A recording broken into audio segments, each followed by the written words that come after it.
right, well, grade 11s. A short video today on how you do the efficiency of something other than a heater. Okay, so we talked about yesterday how you do the efficiency of a heater. So now we're going to talk about how we do the efficiency of something mechanical like a ramp. And I'm just going to remind you when we do this that the efficiency of something, whoa, that's really thick writing there. Switch to this. Efficiency is equal to the energy output divided by the energy input. It's basically a score, okay? So you multiply times 100%. So it's like a score. It's like getting so many points on a test, right? Like say the test is out of 250 marks. Okay, so that's the number of marks input in the test, and the output is how many you got correct, basically. Okay, and in this case it means how many joules. Energy output is how many joules have stayed in our system, okay, in the form of useful energy. Okay, so that is how you find efficiency. Now for heaters and stuff, the energy out is heat that's getting into the water, whatever it is you're trying to heat, and the energy in is the power that's utilized by the heater times time, right? And that's how you do it for heaters. But what if it's something mechanical, like a ramp, like somebody pulling something up a ramp? All right, well, let me show you how that works. So I'm going to draw a ramp or a hill or whatever. It doesn't really matter. Sort of the same thing. And let's say we have our little guy here who is working to pull something up the ramp, and so he exerts, oh, that's terrible, let me fix that. He exerts an applied force, okay, on the object, and let's say the distance that he covers, or the displacement, is delta d. Okay, now he's pulling it up the ramp, and so the work done by the guy pulling it up the ramp equals force times delta d. We did this formula before. Now theta, okay, there's no, like we say cos of theta. Now I just want to point something out. That's the angle. Theta is the angle, not of the ramp. It's the angle between the force and delta d. Okay, so in this case it's equal to 0 degrees, and the cos of 0 equals 1. Okay, so therefore the work done in this problem, okay, the work done in this problem with the guy pulling up the ramp is just the force times delta d times 1, and so I can get rid of the cos of theta. Please do not confuse this angle down here. I'm going to call it phi. This is not, oops, yeah, let me write it. This is not, okay, theta in the formula. Okay, so please take note of that. Okay, that is not theta. So sometimes the question is trying to trick you, so they give you a theta value of the angle of the ramp, but the guy, see, look, he's pulling up the ramp. If you look at how he's pulling, the force and the displacement are in the same direction. Okay, so here the displacement is the distance along the ramp there. Okay, now that work in this case is equal to the energy input, okay, into the system. So that's how much work the guy is doing. Now he's got to drag it, there's friction against him and everything else, but that's how much work he's doing. That's it. And work and energy are equivalent. So the amount of work the person does is the energy going into this mechanical system. Now what kind of energy is he getting out of this? Well, as you go up a hill, there's one type of mechanical energy that you gain, and it is gravitational potential. So when you get to the top, you're going to have gravitational potential, which equals mgh. So now the energy output is equal to the gravitational potential, and that is equal to mgh. Okay, so that's how you do the energy in and the energy out in a system like a ramp. And then to find the efficiency, all we have to do is give you some numbers now to put in for these things, and you can find the efficiency just using the equation as usual. Okay, so let's do an example. All right, so let's say that the mass of our box, so this mass is m, okay? Let's say the mass m is, I don't know, let's make it 10 kilograms, okay? Let's say the height of our hill, actually, you know what, I gotta be consistent here. No, it's fine. Let's say the height of our hill is 10 meters, okay? And let's say that delta D is 20 meters. Okay, so he's going to be pulling it for, you know, farther, okay, along the ramp than would be just going straight up. But, all right, so here's the deal. He's gonna pull it like that. And I just got to make sure I do the math right here. Okay, so let's just figure this out. Just give me 1 second. 10 times.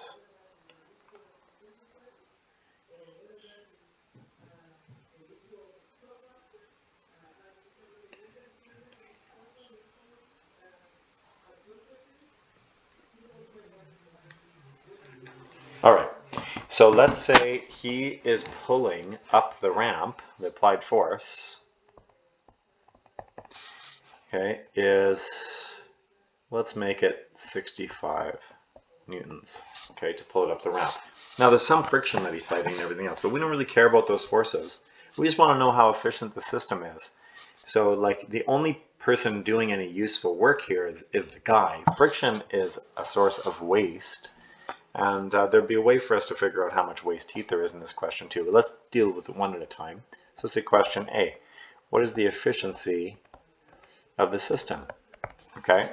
Well, the efficiency, we'll use our formula, equals, okay, efficiency equals the energy out divided by the energy in times 100%. So here the energy out, I'll do it in the margin. The energy out is mgh. That's equal to 10, because the mass is 10, times 9.8 times 10 meters of height. Now that's 980 joules, okay? The energy in, on the other hand, and again I'll stick with the margin here, the energy in is equal to the work, and the work is equal to force times displacement. Well, that's equal to, what did I say the force was? 65 newtons times 20, and 60, what is that, 100 or 1300 or something? 65 times 20, getting lazy, 1300, yeah, I was right. Okay, so it's 1300 joules. All right then, so now that we have that information, we can go ahead and find the efficiency. It's going to be 980 divided by 1300 times 100%. Okay, so let's just do that, times 980. I get 75.4%. Okay, and that is the efficiency of this system. Now, what's happening? Like, why are we missing energy? He did this much work, 1300 joules. How come we don't get 1300 joules output? Well, there's waste heat. He's dragging it. There's going to be some friction. So now we know kind of how much waste there was, okay, as a result of he's wasting about 25% of his energy just fighting friction. Now, in question B, okay, let's ask this question. How much waste heat is there?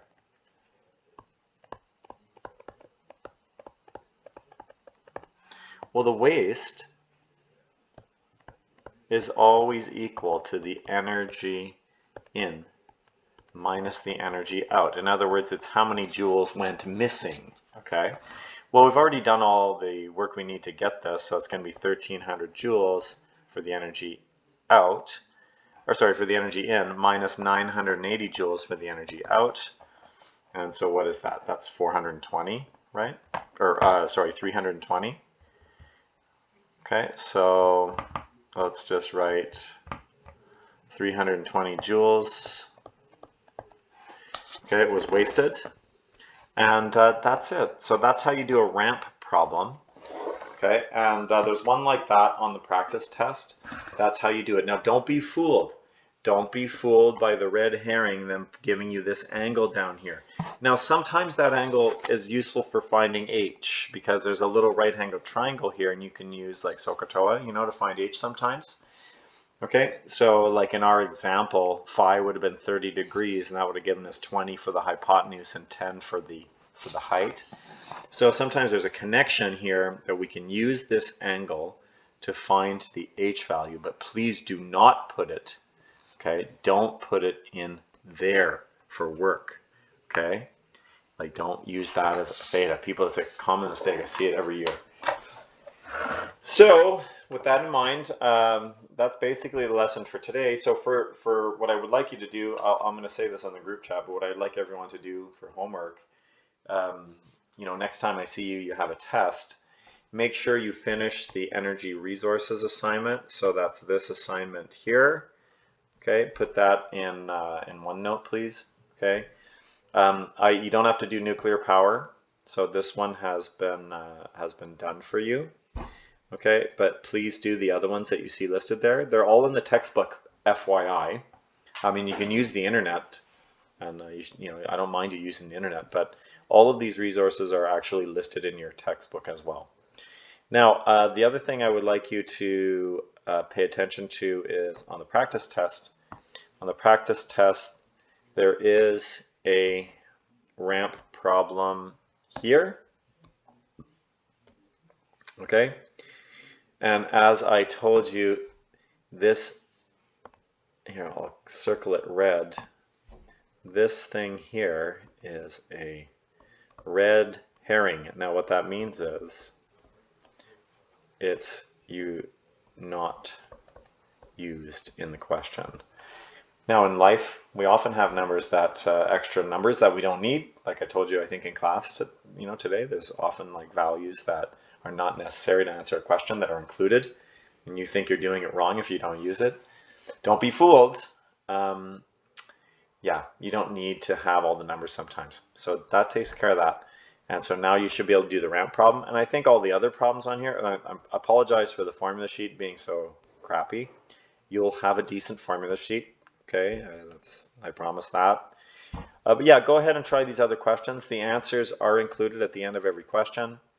There is power in here too. Don't forget the formula for power is work over time. Okay, so keep that in mind when you're answering that first question there. There's some questions here on efficiency. So here's a water heater efficiency. Okay, there's a natural resource question there, and so on. Now, yeah, you're going to have a method of mixtures question. So don't forget to do a method of mixtures question. Oh, there it is right there. Okay, so I'm glad I put one in there. Yeah, your test will be very similar to this one, I think. Maybe we haven't really had a test in this unit yet, right? Yeah, we haven't had any test at all. So yeah, I mean, you're going to have multiple choice this time. It's going to be more like a traditional test. All right, so that's it for now. So please, tomorrow, this has been a very short lesson, like this 15 minutes, just to explain a few things. Do all the work, like finish the resource assignment. The resources are on the test, so don't forget, okay, to study the resources. It is on this test too. I just see the question right here on resources. You're not going to be able to choose like that. There'll probably be multiple choice. So please make sure when you're studying, review whatever you need to for the resources. Most of them are pretty self-explanatory, but still. Okay, and then any other questions that you see on this test is fair game. So give that a try. If you have any questions, just ask. So that's your task for tomorrow, is just to prepare for the test. There's no real new lesson there. And like I said, the homework outline, I don't expect you to do, okay, like anything here. So like all of this homework up here, you don't have to do. This homework here. So these homework, let me get rid of these check marks. These homework here are not necessary. But if you want more practice, you've got some time, by all means, go ahead and do it. This one though, please complete. Okay, that one. Don't do this one at all. Okay, the consumption one. The resources one is, again, don't do that. Now this is totally optional practice here. It's entirely up to you. If you feel like it, I wouldn't worry about it. If you can do everything that I've given you, the practice test, the worksheets, and so on, you should be fine for the test. I would though, if I'm reviewing for the test, I would go over these assignments, okay, like this one that we did, okay, on mechanical energy system with gravitational kinetic energy. So review that material, go over these questions, okay, that we have been doing here. Make sure you've reviewed method of mixtures and the heat capacity questions with mixtures in them, like the ones that we've been doing more recently. Okay, all this, so the worksheets, do all those things, practice them, and like this is a real good opportunity for you to get a good mark because you know exactly what I'm going to ask. I'm going to pick questions from the work that you've been doing and just put them on there. And that's all. Okay, so guys, I will talk to you, I guess, on Thursday. And other than that, have a good Wednesday, and we'll talk.